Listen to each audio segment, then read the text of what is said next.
Bismillahirrahmanirrahim. Assalamualaikum warahmatullahi wabarakatuh. Alhamdulillah, wassalatu wassalamu ala rasulillah, amma ba'd. Bapak Ibu yang saya hormati, insyaallah kita semua dimuliakan Allah Subhanahu wa Ta'ala.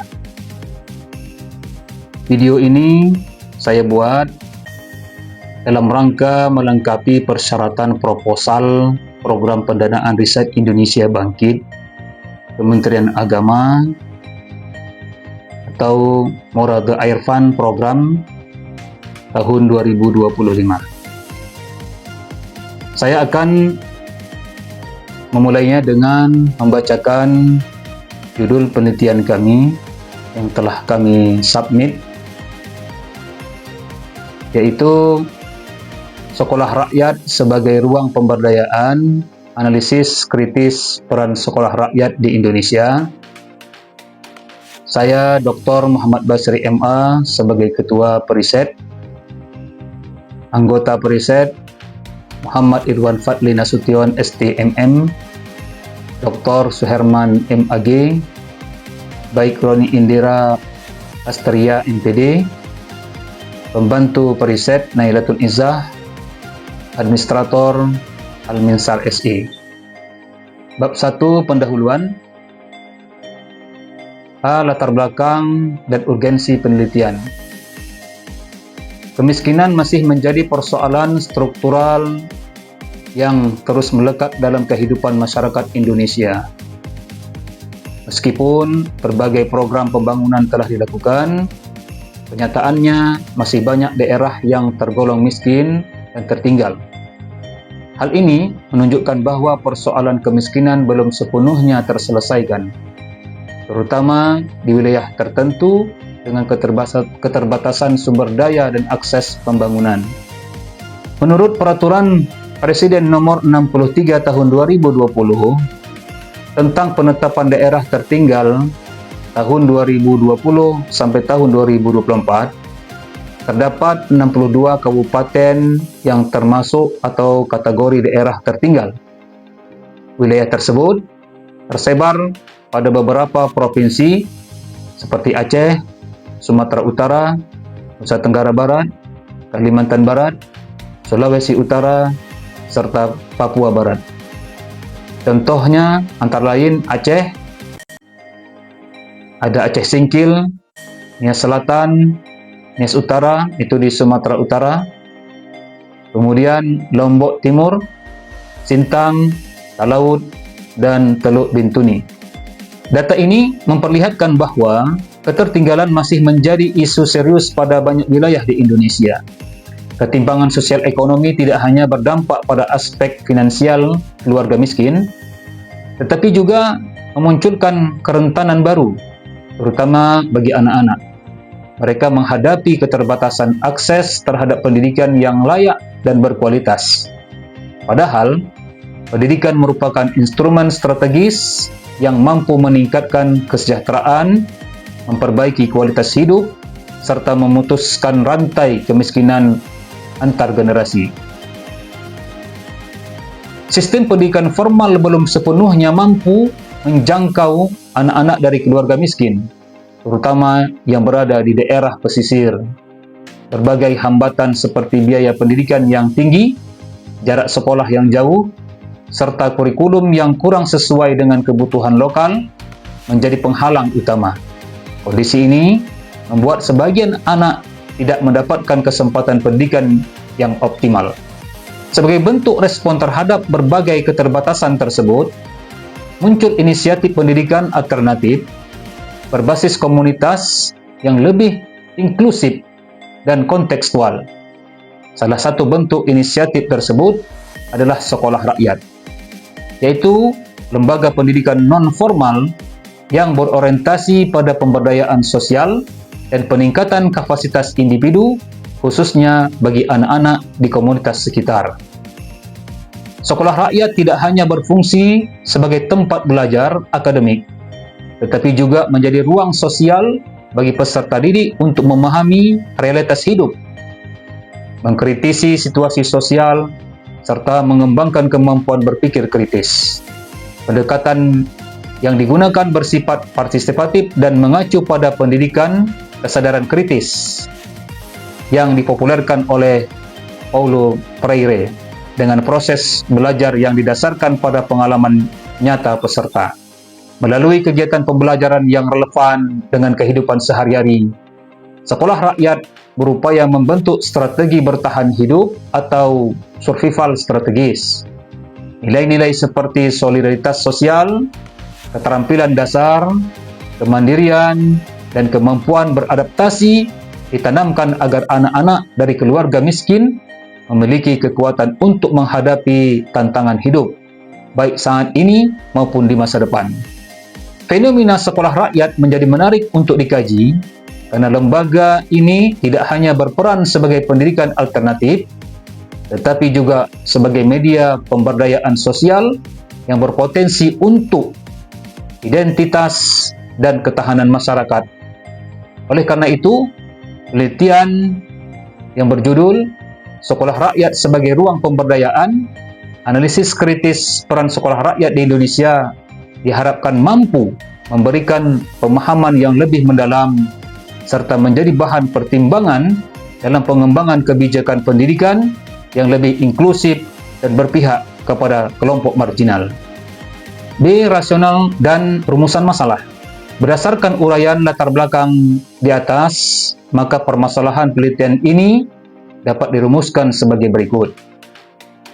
Pertama, bagaimana bentuk dan praktik pemberdayaan yang dilakukan oleh sekolah rakyat terhadap anak-anak keluarga miskin di wilayah Aceh, Sumatera Utara, Nusa Tenggara Barat, Kalimantan Barat, Sulawesi Utara, dan Papua Barat. Faktor-faktor sosial, ekonomi, dan kultural apa saja yang mengaruhi aktivitas sekolah rakyat sebagai ruang pemberdayaan di masing-masing wilayah penelitian. Ketiga, bagaimana relevansi model pendidikan kritis yang diterapkan sekolah rakyat dalam menghadapi tantangan kemiskinan struktural di masyarakat termiskin. C. Tujuan khusus riset. Penelitian ini bertujuan untuk pertama, menganalisis bentuk dan praktik pemberdayaan yang dijalankan oleh sekolah rakyat di wilayah Aceh, Sumatera Utara, Nusa Tenggara Barat, Kalimantan Barat, Sulawesi Utara, dan Papua Barat. Kedua, menjelaskan faktor-faktor sosial, ekonomi, dan kultur yang berperan dalam mendukung atau menghambat efektivitas sekolah rakyat sebagai ruang pemberdayaan. Yang ketiga, mengkaji relevansi dan potensi model pendidikan kritis sekolah rakyat dalam memperkuat daya tahan sosial serta transformasi kesadaran anak-anak dan komunitas miskin. D. Urgensi riset. Penelitian ini penting karena masih adanya ketimpangan akses dan kualitas pendidikan, terutama di wilayah miskin dan komunitas marginal yang belum terjangkau pendidikan formal. Sekolah rakyat hadir sebagai gerakan pendidikan alternatif berbasis masyarakat yang berorientasi pada pemberdayaan dan kesadaran kritis. Namun, perannya belum banyak dikaji secara ilmiah dan mendalam. Melalui analisis kritis, penelitian ini berupaya memahami bagaimana sekolah rakyat menjadi ruang pemberdayaan sosial yang menumbuhkan kesadaran kritis, solidaritas komunitas, kemandirian warga. Secara teoritis, penelitian ini memperkaya kajian pendidikan kritis dan pemberdayaan berbasis teori Paulo Freire dan pendekatan lingkungan sosial Holland tahun 1987. Secara praktis, hasilnya diharapkan melahirkan model konseptual pendidikan alternatif yang berbasis komunitas yang dapat mendukung kebijakan pendidikan inklusif dan berkeadilan sosial di Indonesia. Keluaran yang akan diperoleh: 1. Publikasi ilmiah. Artikel ilmiah yang dipublikasikan pada jurnal terakreditasi Sinta II dan jurnal internasional bereputasi mengenai peran sekolah rakyat dalam pemberdayaan anak keluarga miskin. 2.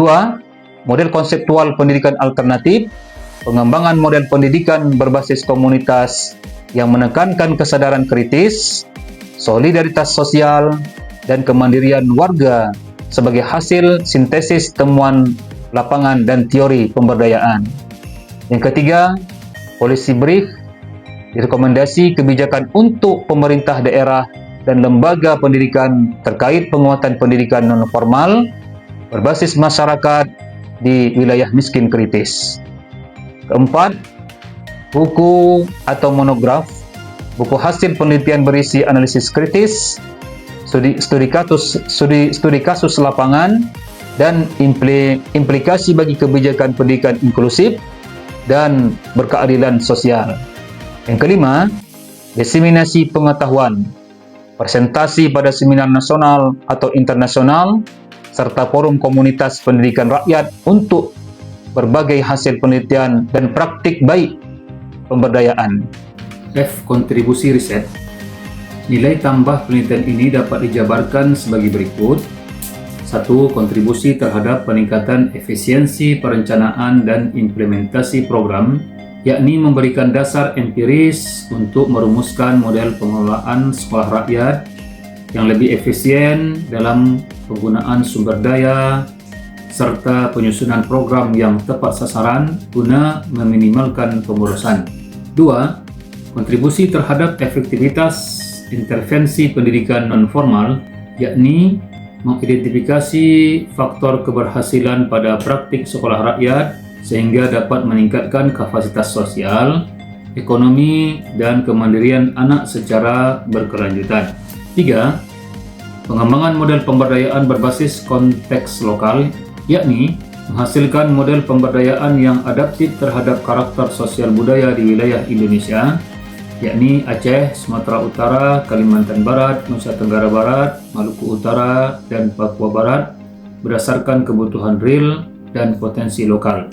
Dukungan terhadap formulasi kebijakan pendidikan dan pemberdayaan masyarakat, yakni memberikan masukan berbasis bukti bagi perumus kebijakan dalam mengembangkan pendidikan alternatif yang terintegrasi dengan program penanggulangan kemiskinan. 5. Nilai tambah akademik dan praktis, yakni memperkaya kajian ilmiah mengenai pendidikan alternatif dan pemberdayaan, serta menjadi rujukan praktis bagi lembaga, komunitas, dan pemerintah dalam penyusunan program efektivitas dan berkelanjutan. Bab 2. Peta jalan penelitian. A. Riset sebelumnya. Hasil riset yang telah dilakukan oleh peneliti sebelumnya, yakni pemetaan sekolah rakyat di Indonesia, kajian teoritis tentang pendidikan rakyat dan pemberdayaan sosial dengan cara observasi etnografis, wawancara mendalam, FGD dengan masyarakat, dan perumusan model sekolah rakyat sebagai ruang pemberdayaan. Hal tersebut sebagaimana terdapat pada tabel di bawah ini. Tahun 2021, tahapan eksplorasi, aktivitas yang dilakukan, pemetaan sekolah rakyat di Indonesia, luaran yang dihasilkan yaitu database sekolah rakyat nasional, laporan pemetaan awal, kemudian tahun 2022, tahap konseptualisasi, aktivitas yang dilakukan, kajian teoritis tentang pendidikan rakyat dan pemberdayaan sosial, luaran yang dihasilkan, artikel ilmiah nasional Sinta 2, draft model konseptual, serta linknya ada di sini. Kemudian tahun 2023, tahap studi empiris, aktivitas yang dilakukan, observasi etnografis, wawancara mendalam, FGD dengan masyarakat, luaran yang dihasilkan, laporan penelitian lapangan, artikel Sinta 2, sudah ada linknya di sini. Tahun 2024, tahap pengembangan model, aktivitas yang dilakukan, perumusan model sekolah rakyat sebagai ruang pemberdayaan, luarannya, draft model sekolah rakyat berdaya, pendaftaran haki dan model, ini ada linknya. Kemudian B, peta jalan riset sesuai prodi penelitian. Kami menyiapkan peta jalan riset selama 3 tahun. Tahun pertama, aktivitas yang dilakukan, eksplorasi dan pemetaan sekolah rakyat di wilayah Indonesia, Sumatera Utara dan Nusa Tenggara Barat. Tujuannya mengidentifikasi bentuk, visi, dan praktik sekolah rakyat di lapangan, memetakan model pengelolaan dan pola pembelajaran. Luaran yang dihasilkan: peta sebaran sekolah rakyat, kategori dan tipologi sekolah rakyat, artikel ilmiah nasional Sinta 2 dan internasional Scopus, haki dan buku. Sumber pendanaannya LPDP. Tahun kedua, aktivitas yang dilakukan: analisis kritis peran sekolah rakyat sebagai ruang pemberdayaan di Aceh dan Kalimantan Barat.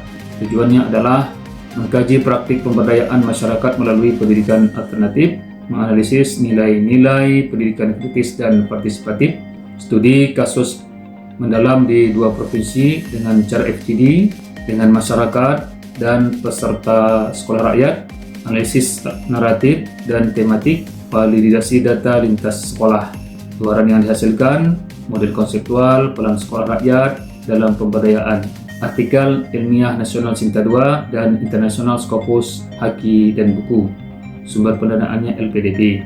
Andai kami lulus dalam penelitian ini untuk 3 tahun, kami juga telah mempersiapkan ke tahun ketiganya, yakni tahun ketiga. Aktivitas yang dilakukan: pengembangan model dan formulasi rekomendasi kebijakan di Sulawesi Utara dan Papua Barat, menyusun model konseptual pendidikan rakyat berbasis pemberdayaan, merumuskan rekomendasi kebijakan pendidikan non-formal partisipatif, pengujian model di lapangan, workshop hasil penelitian bersama dengan stakeholder. Luaran yang dihasilkan: buku monograf sekolah rakyat sebagai ruang pemberdayaan, polisi brief untuk pemerintah dan NGO, artikel jurnal nasional Sinta 2 dan internasional Scopus, haki.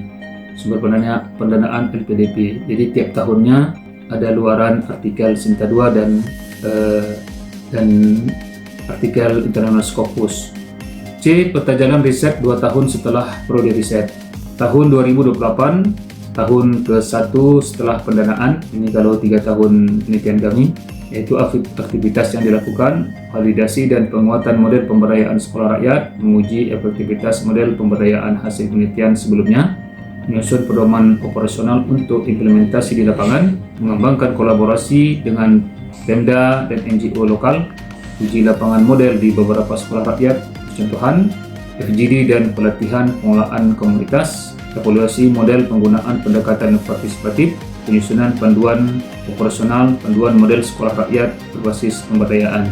Luaran yang dihasilkan: artikel jurnal nasional Sinta 2, jurnal internasional, reputasi Scopus atau WOS, dan laporan uji model lapangan. Kemudian tahun 2029, tahun kedua setelah pendanaan, aktivitas yang dilakukan: replikasi dan diseminasi nasional, mendorong replikasi model di provinsi lain, membangun jejaring nasional sekolah rakyat, menyusun rekomendasi kebijakan untuk pemerintah, workshop dan seminar nasional, pendampingan bagi sekolah rakyat baru. Luaran yang dihasilkan: tulisan polisi brief dan monograf lanjutan, publikasi ilmiah nasional dan internasional, buku dan haki. Bab 3. A. Perbandingan penelitian terdahulu. Kajian mengenai sekolah rakyat dan pendidikan berbasis pemberdayaan telah banyak dilakukan dan menjadi dasar dalam memahami peran pendidikan sebagai sarana pembentukan kesadaran kritis, pemberdayaan ekonomi, serta soliditas sosial masyarakat marginal, khususnya di wilayah miskin. Ini ada tulisan Sujatno tahun 2015, kemudian Sari dan Raharjo tahun 2018, ada Nugroho 2019, juga Ramadan tahun 2020, kemudian Wahyuni 2018. Kesimpulannya dari tulisan di atas: pendidikan alternatif seperti sekolah rakyat berperan dalam membangun kesadaran kritis, keterampilan hidup, serta ketahanan sosial ekonomi. Penelitian ini melengkapi kajian terdahulu dengan fokus wilayah yang terdapat di dalamnya 3T melalui pendekatan partisipatif berbasis komunitas lokal. B. Unsur kebaharuan penelitian ini. 1. Pendekatan analisis kritis terhadap sekolah rakyat sebagai ruang pemberdayaan, yakni penelitian ini memandang sekolah rakyat bukan sekadar alternatif pendidikan, tapi sebagai ruang pemberdayaan sosial ekonomi yang meningkatkan kualitas hidup masyarakat. Dengan analisis kritis, sekolah rakyat dipahami sebagai arena reproduksi dan transformasi kesadaran sosial bagi anak keluarga miskin serta penguatan kapasitas individu untuk membantu pendidikan di lingkungan sekitar. Kedua, fokus pada strategi hidup anak keluarga miskin di wilayah miskin kritis, yakni penelitian menyoroti konteks masyarakat miskin kritis yang jarang dikaji dalam pendidikan non-formal dengan melihat strategi hidup anak-anak keluarga miskin dan keterkaitannya dengan pendidikan, kemiskinan struktural, serta ketahanan sosial ekonomi. Pendekatan ini melatih peserta didik untuk memahami, mengkritisi, dan mengubah realitas hidup.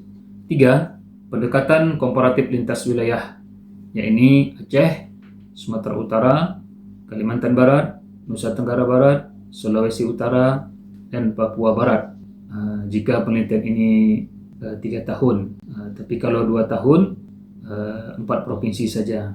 Penelitian ini menggunakan pendekatan komparatif di 6 wilayah, Aceh, Sumatera Utara, Kalimantan Barat, Nusa Tenggara Barat, Sulawesi Utara, dan Papua Barat untuk menganalisis kesamaan dan perbedaan karakteristik sekolah rakyat sehingga menghasilkan model pemberdayaan yang adaptif dan kontekstual. Pendekatan ini partisipatif dan menekankan pada pendidikan kesadaran kritis ala Paulo Freire dengan integrasi dimensi pendidikan sosial dan ekonomi guna meningkatkan keterampilan dasar, soliditas sosial, dan kemandirian ekonomi. Temuan empiris dari 6 wilayah digunakan untuk merumuskan model teoretik sekolah rakyat yang relevan bagi pengembangan riset dan praktik pendidikan berbasis komunitas di Indonesia. Sekolah rakyat diposisikan tidak hanya sebagai pendidikan alternatif, tetapi juga arena pemberdayaan sosial yang membentuk identitas, daya tahan, dan strategi hidup masyarakat miskin kritis. Bab 4. Nilai strategis. Nilai strategis penelitian ini terletak pada kontribusinya dalam memperkuat kebijakan, memperluas pemahaman ilmiah, dan mendorong inovasi praktik pemberdayaan melalui pendidikan non-formal. 1. Pengembangan kebijakan pendidikan alternatif dan pemberdayaan masyarakat, yakni penelitian ini memiliki nilai strategis dalam mendukung penyusunan kebijakan yang inklusif dan berbasis bukti. Hasil penelitian diharapkan menjadi acuan pemerintah dalam mengintegrasikan sekolah rakyat ke strategi nasional pengentasan kemiskinan sehingga diakui sebagai bagian dari sistem pendidikan non-formal. 2. Peningkatan kualitas dan efektivitas program pemberdayaan di wilayah miskin kritis, yakni melalui fokus pada masyarakat di 6 provinsi. Penelitian ini menghasilkan data empiris untuk merancang program pemberdayaan yang lebih tepat sasaran dan dapat dimanfaatkan oleh lembaga pendidikan, LSM, maupun komunitas lokal guna meningkatkan kualitas hidup keluarga miskin. 3. Penguatan kapasitas sekolah rakyat sebagai lembaga berbasis komunitas, yakni penelitian menempatkan sekolah rakyat sebagai agen perubahan sosial melalui penguatan kapasitas, kelembagaan, metode pembelajaran, dan jejaring sosial untuk berkelanjutan sebagai pusat pembelajaran komunitas. Keempat, pengembangan model pendidikan pemberdayaan kontekstual, yakni pendekatan komparatif lintas wilayah menghasilkan model konseptual yang adaptif terhadap karakter sosial budaya lokal dan dapat direplikasi di daerah lain yang menghadapi kemiskinan dan keterbatasan akses pendidikan. Kelima, pengembangan ilmu pengetahuan dan kajian akademik, yakni penelitian berkontribusi pada kajian interdisipliner antara pendidikan, sosiologi, dan studi pembangunan, serta memperkaya perspektif teoritis mengenai pendidikan rakyat sebagai sarana pemberdayaan sosial ekonomi dan landasan bagi riset lanjutan. Bab 5. Pendekatan dan jenis penelitian. Penelitian ini menggunakan metode campuran atau mixed methods dengan desain sequential explanatory. Pendekatan ini menggabungkan 2 tahap. Tahap 1 kuantitatif, yakni mengidentifikasi kondisi internal dan eksternal sekolah rakyat di daerah yang menjadi fokus penelitian menggunakan analisis SWOT. 2. Tahap kualitatif, yakni memperdalam temuan kuantitatif melalui wawancara, observasi, dan studi dokumentasi untuk memahami secara kritis bagaimana sekolah rakyat berperan dalam pemberdayaan masyarakat. Lokasi dan subjek penelitian. Lokasi penelitian ini ada 6 provinsi, Kami membuatnya, yakni satu Provinsi Aceh, yaitu Aceh Besar, kemudian Provinsi Sumatera Utara, Medan, Kabupaten Nias Utara, Provinsi Nusa Tenggara Barat, Lombok Timur, kemudian Provinsi Kalimantan Barat, Pontianak, Provinsi Sulawesi Utara, Manado, dan Provinsi Papua Barat, Sorong. Pemilihan lokasi penelitian berdasarkan data dari Kementerian Sosial Republik Indonesia bahwa daerah tersebut terdapat di dalamnya daerah tertinggal. Daerah provinsi tersebut mewakili 5 pulau terbesar di Indonesia, yakni Pulau Sumatera, Aceh dan Sumatera Utara, Pulau Jawa diwakili oleh Nusa Tenggara Barat, Pulau Kalimantan, ada Kalimantan Barat, Pulau Sulawesi, ada Sulawesi Utara, dan Papua, Pulau Papua, yaitu ada Papua Barat. Ini diambil dari data Sekretariat Kabinet Republik Indonesia tahun 2021. Subjek penelitian: pengelola sekolah rakyat, fasilitator atau pengajar, peserta didik, tokoh masyarakat, pemerintah daerah, atau mitra lembaga pendukung. C. Jenis dan sumber daya. Jenis dan sumber daya dalam penelitian ini sebagaimana dapat dilihat pada tabel di bawah ini.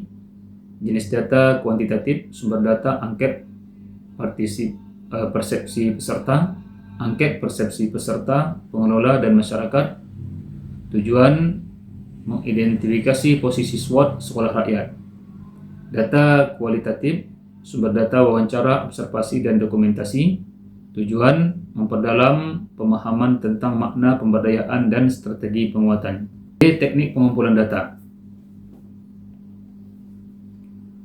Teknik pengumpulan data dilakukan dengan cara di bawah ini. 1. Angket SWOT atau kuantitatif disusun dengan skala Likert 1-5 untuk menilai tingkat kekuatan, kelemahan, peluang, dan ancaman. 2. Wawancara mendalam atau kualitatif dilakukan terhadap informan kunci untuk menggali makna pemberdayaan, tantangan, dan strategi penguatan sekolah rakyat. 3. Observasi partisipatif mengamati langsung kegiatan belajar, interaksi sosial, dan kegiatan produktif peserta. 4. Dokumentasi mengumpulkan data sekunder seperti profil lembaga, laporan kegiatan, foto, dan dokumen kebijakan daerah penelitian. Indikator analisis SWOT. Jenis dan sumber data dalam penelitian ini sebagaimana dapat dilihat pada tabel di bawah ini. Jadi aspek SWOT atau strength, aspek SWOT yaitu bagian strength atau kekuatannya, indikator penilaian, kualitas dan dedikasi pengajar, keterlibatan masyarakat dalam pengolahan, relevansi program dengan kebutuhan lokal, misalnya menjahit, atau otomotif, atau makeup, atau pertanian dan sebagainya, fleksibilitas kurikulum non formal, nilai gotong royong dan soliditas sosial. Sumber data instrumennya itu angket, wawancara, dan observasi. Kami telah membuat pembagian tugas. Dalam hal ini, saya sebagai Ketua Peneliti, Muhammad Basri dari UIN Sumatera Utara, bertanggung jawab bagian strength ini atau kekuatan. Aspek SWOT weaknesses atau kelemahan, indikator penilaiannya keterbatasan fasilitas belajar dan sarana pendukung, ketergantungan pada donasi atau relawan, minimnya dukungan pemerintah daerah, tidak adanya sertifikasi formal bagi peserta, serta kurangnya kesinambungan program. Ini sumber datanya angket, wawancara, dan dokumentasi. Ini tugasnya oleh Bapak Dr. Muhammad Irwan Fadli Nasution, dosen dari UIN Sumatera Utara. Kemudian aspek SWOT, threat atau ancaman, indikator penelitiannya letak geografis yang sulit dijangkau, ketidakstabilan dukungan finansial, mobilitas peserta yang tinggi, perubahan kebijakan pendidikan, kurangnya regenerasi relawan pengajar. Sumber data atau instrumennya adalah angket, wawancara, dan observasi. Ini tugasnya Ibu Baik Roni Indira Astria, dosen UIN Mataram. Aspek SWOT opportunities atau peluang, indikator penilaiannya dukungan kebijakan pendidikan formal dan non-formal daerah penelitian, potensi kemitraan dengan lembaga sosial pemerintah, peningkatan kebutuhan keterampilan, kemajuan teknologi komunikasi untuk pembelajaran jarak jauh, sumber datanya, angket, dokumentasi dan wawancara. Dalam hal ini ditanggung jawabi oleh Bapak Suherman, Dr. Suherman, dosen Politeknik Medan.